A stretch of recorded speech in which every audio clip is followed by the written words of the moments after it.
Magandang araw po, welcome po sa aking channel, Love9 TV. Patalasasan po, meron po ba kayong mga properties na napapabayaan or non-performing assets? Plan nyo ibenta, pero wala kayong oras sa pagbibenta nito. Kung ito'y pagkakatiwala nyo po sa amin, tawag lang po kayo sa aking numero, usap po tayo, gawan ko po ng video for free. Yes, libre po, wala po kayong babayaran. Tutulungan pa namin kayong mabenta ang inyong property. Kami na po bahala sa marketing, sa boosting, or paid ads. Even sa tripping, hindi na po kayo mapapagod sa pag-entertain ng mga buyers. Kami na po bahala sa lahat. Tawag lang po kayo. Nandito po tayo ngayon sa Manila, kung saan meron po tayong bagong video presentation, isang commercial residential property na may lot area 200 square meters more or less. Ito po'y titulado, kaya wala po kayong maging problema sa documentation o sa transfer ng title. Binebenta po ito ni owner as lot only. Kung meron man po kayong nakikitang old structure, yan naman po'y for free na lang. Pero ganun pa man, ito'y income generating pa rin po. May nangungupahan pa rin dito sa commercial building.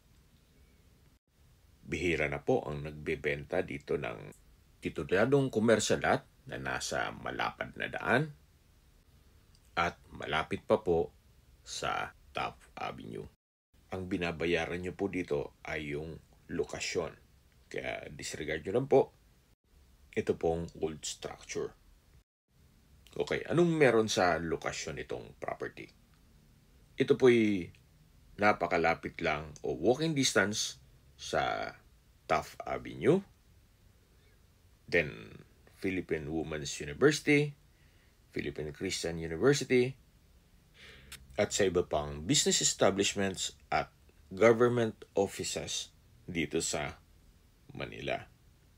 Discuss ko na rin po sa inyo ang location at travel time ng ibang schools at universities na malapit dito. Mula po St. Paul University, ang distance is 1.1 kilometers at ang travel time is 4 minutes. At mula naman po sa De La Salle University, ang distance is 1.7 kilometers at ang travel time is 6 minutes. At mula naman po sa Arellano School of Law, ang distance is 2.4 kilometers at ang travel time is 10 minutes. At mula naman po Santa Isabel College, ang distance is 1.5 kilometers at ang travel time is 5 minutes. Ganon din po sa Philippine Normal University. Mula naman po sa National Bureau of Investigation, ang distance is 1.7 kilometers at ang travel time is 6 minutes. At kung manggagaling naman po sa Philippine General Hospital o PGH, napakalapit lang po, 750 meters ang distance at ang travel time is 4 minutes. At kung manggagaling naman po sa Robinson's Place, Manila, ang distance is 1.1 kilometers at ang travel time is 4 minutes. At mula naman po sa SM Manila, ang distance is 2.3 kilometers at ang travel time is 9 minutes. Napakaganda po ng lokasyon nitong property. Sa dinabi-dami po ng schools sa paligid nitong property, maganda pong gawing dorm o di kaya'y apartment.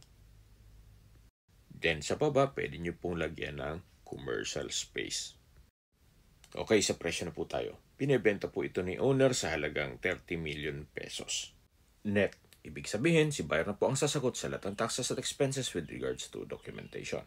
Kung ang interested buyer po ay nasa Amerika, mas mapapabilis po ang transaction nyo gawa ng nandyan din po si owner at siya lang po ang kakausapin nyo. Kung may mga katanungan po kayo or gusto magpaset ng tripping dito sa property to, tawag lang po kayo sa aking numero. At sa mga kababayan naman natin nasa ibang bansa, meron po akong Telegram. Sa mga iPhone user naman, may iMessage. Meron din pong Imo, Skype, Viber at WhatsApp.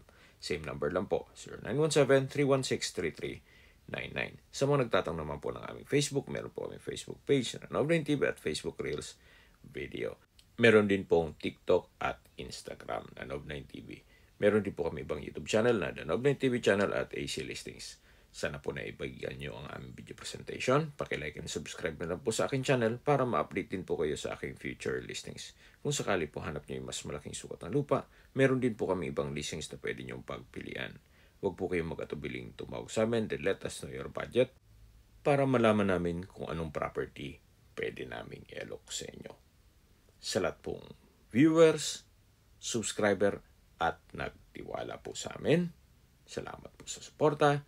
Ingat po kayo lagi at yung pamilya. Maraming salamat po.